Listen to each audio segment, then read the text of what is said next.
Hello friend, this is Lakshman Kumar. Welcome back to my channel. जैसा कि आप जानते हैं, मैं जेईई मेंस के ऊपर वीडियो बनाता हूं और आज से मैं आपके लिए वीडियो लेके आया हूं 11th और 12th के ऊपर। मैं चाहता हूं कि बच्चा जब जेईई मेंस करना चाहता है तो क्यों ना वो 11th और 12th से तैयारी करे। ठीक है, 11th से अगर उसका बेस रहेगा, फिजिक्स ठीक रहेगा, केमिस्ट्री ठीक रहेगा, मैथ्स ठीक रहेगा। ठीक है, अगर वो बीए करना चाहता है तो अगर ड्राइंग इसका ठीक रहेगा कि क्या इंजीनियरिंग ड्राइंग के अंदर कौन कौन से ऐसे क्वेश्चंस होते हैं जो कि 11th के अंदर मोस्ट इंपॉर्टेंट होते हैं। अगर वो हम 11th में कर लेंगे तो आगे हमें 12th में जेईई मेंस के जब तैयारी के टाइम पे हमें काम आएगा। आज से इस वीडियो से आज हमने शुरू किया है कि हमने 11th क्लास के बेसिक जितने भी हमारे हैं 11th क्लास के जो बच्चे 11th क्लास में हैं, सीबीएसई 11th क्लास में हैं, वो आज से फिजिक्स, केमिस्ट्री, मैथमेटिक्स पूरा पढ़ सकते हैं यहाँ से। ठीक है, पूरा आपको हर chapter wise, question wise, concept wise पूरा यहाँ पे मिलेगा वीडियो में आपको। इस वीडियो में आपको मैं बता दूं क्या लेके आया हूँ आपके लिए मैं। तो इस वीडियो में आपके लिए मैं लेके आया हूँ डेरिवेशन। देखो क्वेश्चन क्या, अगर आप 12th का एग्जाम दे रहे हो चाहे 11th का एग्जाम दे रहे हो तो डेरिवेशन आता है। पांच नंबर का एक डेरिवेशन होता है। ठीक है, ऐसे 3-4 क्वेश्चन होते हैं जो कि डेरिवेशन के ऊपर होते हैं। ठीक है, तो बच्चा डेरिवेशन करने में और बच्चा सोचता है कि कौन सा डेरिवेशन करूँ कौन सा नहीं करूँ। देखो फर्स्ट चैप्टर से लेके लास्ट चैप्टर तक 11th क्लास का फिजिक्स के कि जितने भी डेरिवेशन है मैं उसके लिस्ट लेके आया हूँ। ठीक है, नंबर ऑफ लिस्ट, और कौन से इंपॉर्टेंट है वो भी वीडियो में बता दूंगा आपको। तो अभी हम देखते हैं कौन कौन से डेरिवेशन है जो कि हमें करने हैं और कौन कौन से आ जाते हैं। ठीक है, तो हम फटाफट अब देख लेते हैं। ठीक है, तो देखो इंपॉर्टेंट डेरिवेशन ऑफ फिजिक्स मैंने बता दिया आपको, इंपॉर्टेंट डेरिवेशन ऑफ फिजिक्स। अभी हम फर्स्ट चैप्टर के बारे में बात करते हैं, द फिजिकल वर्ल्ड। देखो आपको पता है कि फिजिकल वर्ल्ड जो चैप्टर है, फर्स्ट चैप्टर है, और उसके अंदर जो क्वेश्चंस आते हैं बता दूं आपको। The name of Indian scientist, जो इंडियन साइंटिस्ट है उनके नेम आते हैं कि मैंने आपको काफी बार बताया कि एक्सरे की खोज किसने करी, और फंडामेंटल फोर्स ऑफ नेचर, ये भी पता है आपको कौन से फंडामेंटल है, इलेक्ट्रोस्टैटिक फोर्स। ठीक है, हमारे ग्रेविटेशनल फोर्स, 4 फोर्स है। ठीक है, तो उसके बारे में बात करेंगे हम एक एक। देखो अभी मैंने लिस्ट बताया, एक एक वीडियो में अलग अलग टॉपिक पे अलग अलग वीडियो बनाऊंगा आपके लिए, जिससे आप अच्छी तरह समझ पाओगे। अभी हम बात करते हैं कि कौन से हमारे इंपॉर्टेंट हमारे डेरिवेशन है जो कि हमें करने हैं। ठीक है, ये फर्स्ट चैप्टर होगा। Second chapter unit and measurements, physics का सेकंड चैप्टर है यूनिट एंड मेजरमेंट। देखो पैरेलैक्स एरर, यहाँ पे एरर देखो पूरा चैप्टर में एरर निकालना होता है, एरर परसेंटेज एरर। ठीक है, यहाँ पे आते हैं चैप्टर क्वेश्चन आते हैं। ठीक है, परसेंटेज एरर, देखो परसेंटेज एरर आ गया। और मैं बता दूं आपको आपको हो सकता है आपको पहले से पता हो, एरर होता है कभी भी नेगेटिव कभी पॉजिटिव नहीं होता। एरर हमेशा ऑलवेज पॉजिटिव होता है। अगर किसी चीज के अंदर चाहे एरर हमारा मान लो कि एक हमारा प्रिसाइज वैल्यू है, 1 हमारा प्रिसाइज वैल्यू है, तो उसका एरर मान लो 0.5 है, 0.05 है, 0.05 उसका अगर एरर है तो वो ना ही पॉजिटिव होगा ना ही नेगेटिव होगा। बस हम लिखेंगे 1 ± 0.05, ये एरर आएगा लिखने का। अगर 1 किसी की वैल्यू है तो उसका जो अगर 0.05 अगर एरर है तो हम लिखेंगे ± 0.05। इसका मतलब ये नहीं है कि ये माइनस हो रहा है प्लस, क्योंकि एरर का मतलब है कम भी हो सकता है ज्यादा भी हो सकता है। ठीक है, तो एरर ऐसे लिखते हैं। तो फिर परसेंटेज एरर के बारे में आगे मैं बताऊंगा वीडियो में, आने वाली वीडियो में आपको। ठीक है, डेरिवेशनल एनालिसिस, जितने भी डेरिवेशंस होते हैं कितने प्रकार के, 3। ठीक है, तो उनके एनालिसिस आता है वीडियो। थर्ड है मोस्ट इंपॉर्टेंट चैप्टर में बोलता हूँ। ठीक है, फिजिक्स, आधी फिजिक्स तो ये जो है ना motion of law of motion पे खत्म हो जाती है।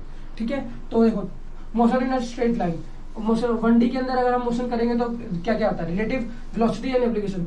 देखो वेलोसिटी के निकालने के लिए आता है कि वेलोसिटी फाइंड करो। ठीक है, तो इसका डेरिवेशन फाइंड करना होता है आपको 11th क्लास के अंदर।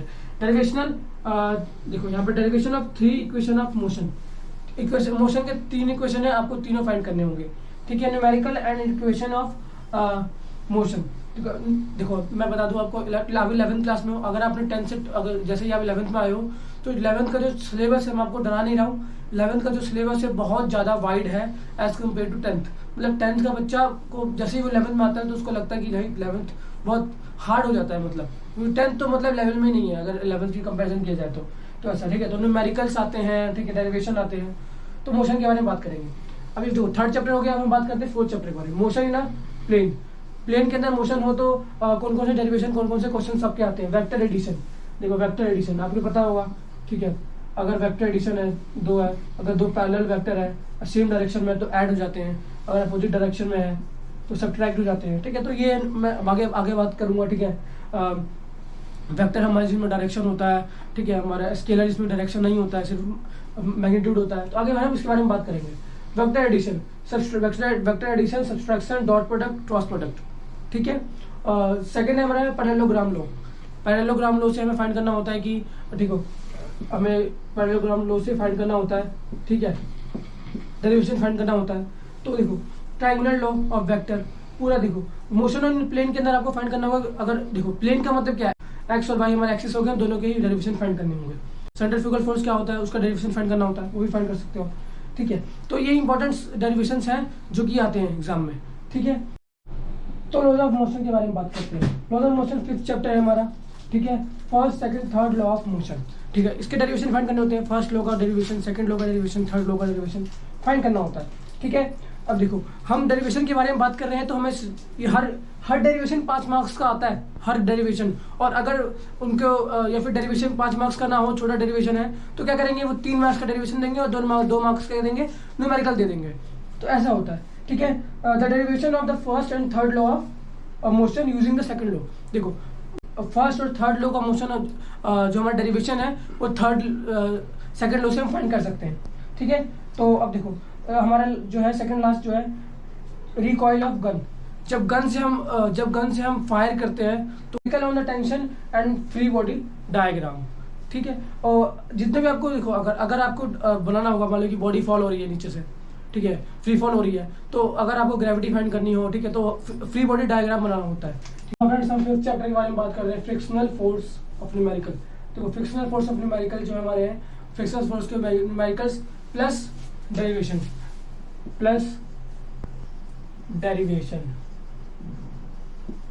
ठीक है। बैंकिंग ऑफ रोड, आपने देखा होगा जब भी आप फ्लाईओवर में जाते हो तो जब जहाँ पे कर्व आता है तो रोड क्या होता है, थोड़ा यूं हो जाता है, कर्व हो जाता है। तो क्यों होता है कि एक पर्टिकुलर स्पीड पे हमारे जो व्हीकल है वो रोड के बाहर ना चले जाए, इसलिए रोड का बैंकिंग बनाया जाता है, मतलब यूं थोड़ा स्लोप बनाया जाता है, ठीक है। और वर्टिकल सर्कुलर मोशन के ऊपर डेरिवेशन आता है, ठीक है। तो उसके बाद हम आगे वीडियो में, मैंने बताया वीडियो में आपको हर टॉपिक के ऊपर हम आने वाले वीडियो में बात करेंगे, ठीक है। डेरिवेशन आपको करके बताऊंगा और सिंपलेस्ट डेरिवेशन बताऊंगा, जिससे आप, ठीक है, जिसको अगर करके आप, ठीक है, होता है कि बुकिश होता है, बुकिश लैंग्वेज में होता है, ठीक हो। एक मैं लैंग्वेज में बताऊंगा जिसमें आप आसानी से समझ पाओगे, ठीक है। 6th चैप्टर हमारा वर्क एनर्जी पावर। तो हमारा डेरिवेशन आएगा first work energy theorem for variable and constant force plus numerical, ठीक है। हमारा जो वर्क एनर्जी का जो हमारा थ्योरम आएगा उसके ऊपर हम बात करेंगे, ठीक है। उसके न्यूमेरिकल्स होते हैं बहुत सारे, हमारे 11th क्लास के अंदर आते हैं। आपने देख रहे होगे, जब आप जैसे बच्चा 10th के बाद बच्चा अगर कोई देख रहा है तो देख रहा होगा कि बहुत सारे ऐसे डेरिवेशन जो किसने कभी सुना ही नहीं है उसके बारे में। तो ऐसा क्यों है, क्योंकि मैंने बताया आपको 11th क्लास का जो सिलेबस है साइंस का, फिजिक्स का, केमिस्ट्री का, मैथमेटिक्स का, वो 10th से बिल्कुल अलग है। 10th का बिल्कुल भी नहीं है 11th क्लास के अंदर, ठीक है। थर्ड हमारा elastic and inelastic collision first and second dimension. First dimension के लिए अगर देखो एक लाइन के अंदर अगर एक पार्टिकल है और सेकंड पार्टिकल, मान लो पार्टिकल ए और पार्टिकल बी है, अगर एक लाइन में कोलाइड कर रहे हैं तो उसका डेरिवेशन क्या रहेगा, ठीक है। फॉर्मूला क्या निकलेगा उसके डेरिवेशन। अगर कोई पार्टिकल है कोई 2D में मिल रहा है, अगर एक्स और वाई एक्सिस के ऊपर, ठीक है, और वहां पे कोलाइड कर रहा है, तब वहां पे डेरिवेशन क्या आएगा उसके ऊपर, ठीक है। पोटेंशियल एनर्जी ऑफ स्प्रिंग पता है आपको, हम जितना प्रेस करेंगे, जितना दबाएंगे, वो एनर्जी स्टोर करेगा। फिर उसके बाद ही पोटेंशियल का मतलब क्या होता है, क्षमता, ठीक है। मतलब वो कितना पोटेंशियल, कितना अपने अंदर क्षमता भर सकता है, ठीक है। तो कितना पोटेंशियल एनर्जी अपने अंदर भर सकता है, ठीक है। तो होता है पोटेंशियल एनर्जी। तो अगर हमारा जो स्प्रिंग है वो एनर्जी स्टोर करता है, फिर रिस्टोर करता है, फिर आगे से मतलब छोड़ देता है, ठीक है। डिफॉर्मेशन एनर्जी भी कहते हैं उसको, ठीक है। हमारा लास्ट है conversational mechanical energy in the free falling body. अगर कोई फ्री फॉल बॉडी है, कोई बॉडी मैंने बताया आपको, मान लो कि ये हमारा मार्कर है, तो अगर ये गिर रहा है तो क्या होगा, ये इसको कहेंगे free fall body free fall हुई है, ठीक है। ग्रेविटी हो और कुछ ना हो, उसको फ्री फॉल बॉडी कहते हैं। तो उसके लिए उसकी मैकेनिकल एनर्जी कितनी होती है वो फाइंड करेंगे हम। अभी हम आने वाले चैप्टर जितने भी हैं 8th चैप्टर और हमारे टोटल 15 चैप्टर है 11th क्लास के अंदर, तो उसके बारे में बात करते हैं। तो हम 7 चैप्टर के बारे में बात करते हैं, system of particle and rotational motion. अब बच्चे वो बहुत सारे, जब अगर बच्चे जो 12th में होंगे अगर वो देख रहे हैं तो उनको पता होगा 11th क्लास के अंदर 7th चैप्टर जो है काफ़ी बड़ा माना जाता है। इसके अंदर काफ़ी सारे क्वेश्चन आते भी हैं और बहुत ज़्यादा डेरिवेशन भी है इसके अंदर, ठीक है। सेंटर ऑफ मास, बहुत कुछ है इसके अंदर चैप्टर के अंदर। तो हम देखते हैं अभी, देखो centre of mass first derivation है हमारा, ठीक है। इक्विलिब्रियम ऑफ रिजिड बॉडी, ठीक है। Motion of centre of mass, ठीक है। सेंटर ऑफ मास का मोशन अब मैं बता दूं, देखो मान लो कि ये कोई ऑब्जेक्ट है, ठीक है, तो इसका सेंटर ऑफ मास मान लो ये है, तो जो इसका होल मास है, अगर इसका मगर मास निकाला जाए, अगर ये बॉडी मूव कर रही है आगे की ओर, ठीक है, ए एक्सेलरेशन से, ठीक है, तो अगर इसके ऊपर जी लगेगा तो जी हम यहाँ से नहीं लगा सकते, जी हम यहाँ से नहीं लगा सकते, गलत हो जाएगा। जो हमारा जी लगेगा यहाँ से लगेगा, इस सेंटर ऑफ मास से, समझिए आप। तो ये हमारा होता है, ठीक है। और रिजिड बॉडी आपको क्या होती है बता दूं आपको, रिजिड बॉडी जो शेप और मतलब चेंज नहीं करती है, शेप और साइज जल्दी चेंज नहीं करती है, उसको रिजिड बॉडी कहते हैं। सिंपल वे में बता दूं, अगर आगे आने वाले वीडियोस में डेफिनेशन भी बताऊंगा आपको मैं, ठीक है। Motion of centre of mass, equation of angular motion, angular motion का इक्वेशन फाइंड करना होता है, ठीक है। इस पूरे चैप्टर के अंदर आपको डिस्क का क्या एंगुलर मोशन होता है, ठीक है, रिंग का क्या होता है, ठीक है, ऐसे बहुत सारी चीज़ों के बारे में हम बात करेंगे। Theorem of perpendicular and parallel axis, perpendicular देखो ये भी इंपॉर्टेंट है, ठीक है। वैसे जेईई मेंस के अंदर पूछा जाता है, जेईई मेंस के ऊपर क्वेश्चन आते हैं, लेकिन जो 11th एग्जाम होता है, 11th क्लास का जो एग्जाम होता है उसके अंदर एग्जाम नहीं आता है, ठीक है, उतना नहीं आता है, ठीक है। परपेंडिकुलर के एक्सिस के ऊपर एक क्वेश्चन आता है, परपेंडिकुलर एक परपेंडिकुलर के ऊपर आता है, एक पैरेलल के ऊपर आता है, ठीक है। हमारा है conservation of angular momentum, conservation of angular momentum के ऊपर क्वेश्चन आता है, मोमेंटम कंजर्व हो जाती है, ठीक है। Rolling of an object in inclined plane, अगर कोई इंक्लाइंड प्लेन है, जैसे कि हम यहाँ बात करते हैं, ठीक है, ये कोई इंक्लाइंड प्लेन है, ठीक है, यहाँ पे कोई ऑब्जेक्ट है, कोई सिलेंडर है, मान लो सिलेंडर है, ठीक है, कोई सिलेंडर, तो अगर ये रोल हो रहा है तो यहाँ पे फ्रिक्शन लगेगा, ठीक है, हमारा फोर्स लगेगा, न्यूट्रलाइज फोर्स एन लगेगा, ठीक है, बहुत कुछ लगेगा, एक्सेलरेशन ए होगा हमारा इसका, तो बहुत कुछ होगा। तो उस ये फ्री बॉडी डायग्राम ऐसे कुछ होता है, ठीक है। तो इसका हमारा डेरिवेशन फाइंड करना होगा, ठीक है। फ्रिक्शन अगर पूछ नहीं जाएगा कि हमें सब कुछ दिया होगा, देखो अगर कुछ भी हमारे क्वेश्चन के अंदर न्यूमेरिकल पूछा गया तो कुछ सब, अगर 5 हमारे इसके हमारे जी है, ए है, सॉरी ग्रेविटेशनल फोर्स है, एक्सेलरेशन दिया हुआ है, ठीक है, वेलोसिटी दी हुई है, तो अगर आपको एक चीज़ पूछेगा और सब कुछ दिया होगा तो न्यूमेरिकल फाइंड करना आसान होता है, अगर आपको फॉर्मूलेज और कॉन्सेप्ट क्लियर हो। मैं बता दूं आपको, अगर फिजिक्स आप पढ़ते हो तो फिजिक्स पढ़ने में बहुत मज़ा आता है, अगर आपके कॉन्सेप्ट क्लियर है और पढ़ने में, तो फिजिक्स पढ़ने में बहुत मज़ा आएगा, क्योंकि फास्ट मूविंग विद फिजिक्स, आप मूव कर सकते हो फास्ट फिजिक्स के साथ, ठीक है। तो फिजिक्स हमारे इतना मजा आता है पढ़ने में। आने वाले चैप्टर में बात करते हैं, ठीक है, इट्स चैप्टर अभी 15th चैप्टर है, तो अभी हम बात करते हैं आगे, ठीक है। हमारा फर्स्ट है derivation of first second third law of Kepler's planetary law, ठीक है। प्लैनेट के कैपलर्स के कुछ प्लैनेटरी लॉ है, 3 लॉज हैं, उसके डेरिवेशन फाइंड करने होते हैं, ठीक है। ग्रेविटेशनल पोटेंशियल एनर्जी, इसका डेरिवेशन फाइंड करना होगा। ये डेरिवेशन बता रहा हूँ मैं आपको, ये टॉपिक भी ले लो या डेरिवेशन ले लो, डेरिवेशन मैं लिख देता हूँ, और मैं या तो आप नोट कर लो, ठीक है, इन टॉपिक्स को, या फिर आप स्क्रीनशॉट ले लो, ठीक है, आगे आपको काम आएगा ये, ठीक है, या फिर आप अगेन वीडियो भी देख सकते हो। Variation of g with altitude and depth, देखो एल्टीट्यूड ऊंचाई और गहराई के साथ जी की चेंजिंग, देखो जी जो हमारा है अर्थ के सरफेस तक ही हमारी चेंज होती है, बाकी हाइट बढ़ने पे जी घटता बढ़ता रहता है, ठीक है। जी का मतलब, जी की वैल्यू क्या होती है, 9.8 मीटर पर सेकंड स्क्वायर, ये हमारी स्टैंडर्ड वैल्यू होती है, कहीं हम जी की 10 भी बोल देते हैं अप्रॉक्सीमेट, ठीक है। कैलकुलेशन ऑफ जी, हमें ग्रेविटी का कैलकुलेशन करना है, जी का स्केप वेलोसिटी ऑफ सैटेलाइट। आपने कहावत से सुना ही होगा कि एक पत्थर तो उछालो आसमान में भी छेद हो जाती है, ऐसा कुछ, ठीक है, मुझे पता नहीं है, लेकिन ऐसे कुछ है कि अगर आप दम लगा के अगर एक पत्थर भी अगर उछालते हो आसमान में, तो वो आसमान को भी छेद करके चले जाता है। तो कब चला जाएगा, अगर हम इस फिजिक्स की तरफ को देखें तो कब चला जाएगा, ये तब जाएगा जब हम उसकी पत्थर की जो स्पीड रहेगी 11.3 किलोमीटर, देखो 11.3 किलोमीटर पर सेकेंड, अगर सैटेलाइट या फिर पत्थर की स्पीड इतनी रहेगी ऊपर जाने की, तो ये हमारा जो इन्वायरमेंट है उसको पार करके बाहर निकल जाएगा, ठीक है, स्पेस में निकल जाएगा। तो इसी वेलोसिटी को कहते हैं एस्केप वेलोसिटी ऑफ सैटेलाइट, मतलब सैटेलाइट को हमारे अर्थ के ऑर्बिटल से बाहर निकलने के लिए उसकी स्पीड मिनिमम 11.3 किलोमीटर पर सेकेंड होना चाहिए, इसको एस्केप वेलोसिटी कहते हैं। तो इसको हम फाइंड करेंगे, ठीक है, डेरिवेशन से।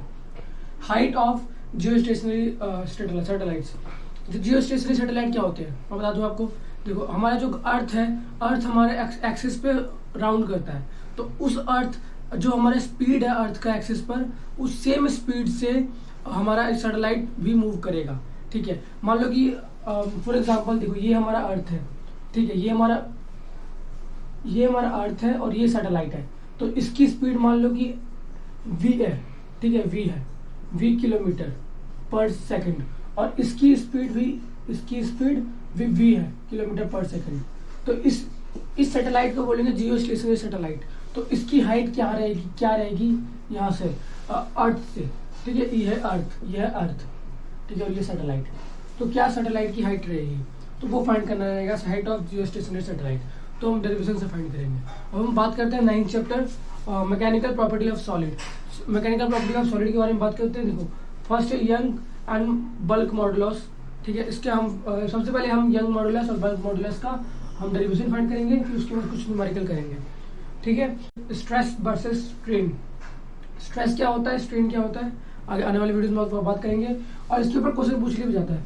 इस चैप्टर के अंदर जो क्वेश्चन आते हैं ये स्ट्रेस वर्सेस स्ट्रेन के ऊपर जाता है। ठीक है, ग्राफ के ऊपर आता है। एक यहाँ पे एक ग्राफ आता है जिसमें क्वेश्चन पूछा जाता है ब्रेकिंग ग्राफ, जहाँ पे ग्राफ ब्रेक होता है। ठीक है, उसके बारे में हम आगे बात करेंगे।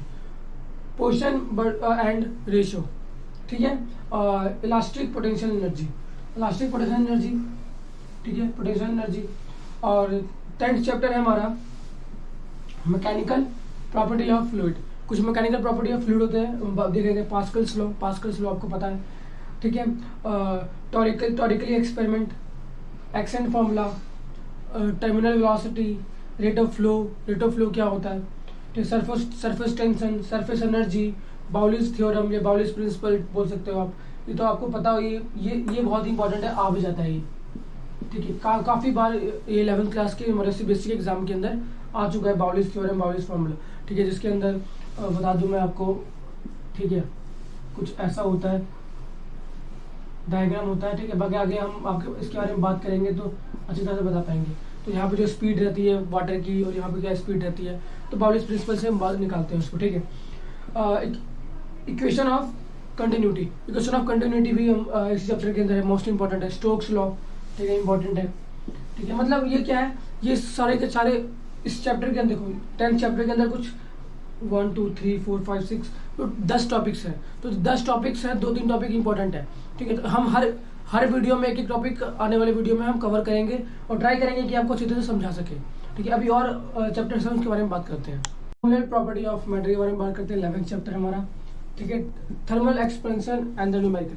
थर्मल एक्सपेंशन क्या होता है, उसके बाद न्यूमेरिकल हम फाइंड करेंगे।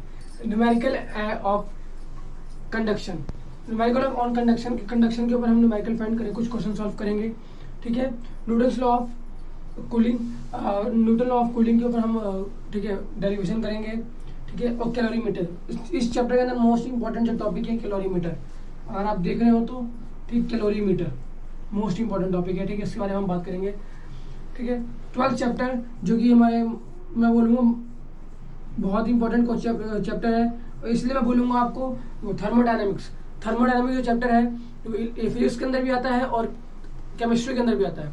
और आपको 11th के अंदर 12th के अंदर बोथ में ये थर्मोडायनेमिक्स इंपॉर्टेंट रहेगा। ठीक है, काफ़ी ज़्यादा क्वेश्चन आते हैं थर्मोडायनेमिक्स के ऊपर। ठीक है, इसके अंदर कौन कौन से टॉपिक्स हैं, देखो zeroth law, first and second law of thermodynamics. ठीक है, मेयर फॉर्मूला जिसमें CP minus CV equal to R होता है, जिसके बताऊंगा CP क्या होता है, CV क्या होता है, P प्रेशर, V वॉल्यूम। ठीक है, performance of a Carnot engine. ठीक है, एफिशिएंसी फाइंड करेंगे कार्नोट इंजन की कितना % एफिशिएंसी होता है। ठीक है, हम देखो कोई भी इंजन हो, चाहे आपकी बाइक की इंजन हो, चाहे फ्रिज हो, चाहे कुछ भी हो, कोई भी इंजन आपको 100% एफिशिएंसी नहीं दे सकता। 100% एफिशिएंसी का मतलब क्या है, मान लो अगर आपने फ्यूल डाला 100% तो 100% एफिशिएंसी कभी भी नहीं आएगा। कूलिंग में कहीं जाएगा, हीटिंग में कहीं वेस्ट होगा एनर्जी।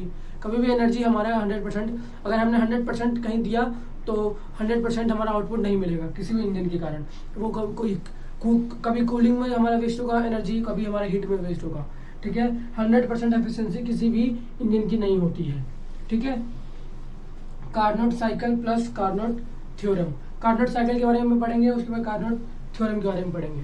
अभी हम बात करते हैं 13th chapter kinetic theory of gases. इसके अंदर कुछ पार्टिकल्स हैं। ठीक है, collision of particles, gases particle की हम कोलिजन के बारे में पढ़ते हैं, ठीक है। मतलब लॉ ऑफ इक्विपार्शन ऑफ एनर्जी, ठीक है, कि कैसे डिवाइड होते हैं एनर्जीज हमारे। मान लो किसी वेसल, क्लोज वेसल के अंदर हमारे गैस पार्टिकल भरे हुए हैं, तो उसके अंदर हमारा जो एनर्जी रहेगा कैसे पार्टीशन कैसे होता है उनका, उसके बारे में हम बात करेंगे। Derivation of pressure exerted by the gas, ठीक है। हम बात करेंगे कि जो प्रेशर जो है एक्सर्ट होता है गैस के द्वारा, उसका डेरिवेशन फाइंड करेंगे, उसका रिजल्ट क्या होता है उसके बारे में जानेंगे इस डेरिवेशन के अंदर। मीन फ्री पाथ इंपॉर्टेंट है, मीन फ्री पाथ, ठीक है, मीन फ्री पाथ इंपॉर्टेंट है। Maxwell distribution of molecular speeds, ठीक है। और 14th चैप्टर है हमारा ऑसिलेशंस। ऑसिलेशंस पता है आपको, दोलन, ठीक है, हिंदी में दोलन कहते हैं। Derivation of simple harmonic motion, simple SHM, इसको हम SHM बोलते हैं, SHM, सिंपल में शॉर्ट फॉर्म में SHM बोल सकते हैं, डेरिवेशन ऑफ SHM, ठीक है। Energy at the different point during SHM, ठीक है। Derivation of time period of simple pendulum oscillation of a floating cylinder, ठीक है। और देखो spring body in a tunnel, देखो body in a tunnel, body in a tunnel in earth. Earth के अंदर अगर हम देखो ये अर्थ है, तो मान लो अगर हमने अर्थ के अंदर एक टनल बना दिया और बॉडी यहाँ पे है, तो अगर अर्थ रोटेट कर रही है, तो क्या जो ये पार्टिकल है ये ऊपर नीचे होगा, हमारा ऑब्जेक्ट ऊपर नीचे होगा, तो उसके बारे में हम पढ़ेंगे, ठीक है। लास्ट चैप्टर बचा है वेव, उसके बारे में जान लेते हैं। हम लास्ट चैप्टर वेव के बारे में बात करते हैं, ठीक है। टाइप्स ऑफ वेव, देखो किसके अंदर कौन से टॉपिक हैं, ज़्यादा बड़ा चैप्टर नहीं है। टाइप्स ऑफ वेव, ठीक है। Newton's calculation of speed sound speed, Newton ने स्पीड कितना साउंड होता है, मतलब साउंड की कितनी स्पीड होती है, उसके बारे में न्यूटन ने क्या कैलकुलेशन दिया था वो। लैपलेस करेक्शन, ठीक है। और देखो इन्होंने क्या स्पीड दिया था और लैपलेस करेक्शन क्या है,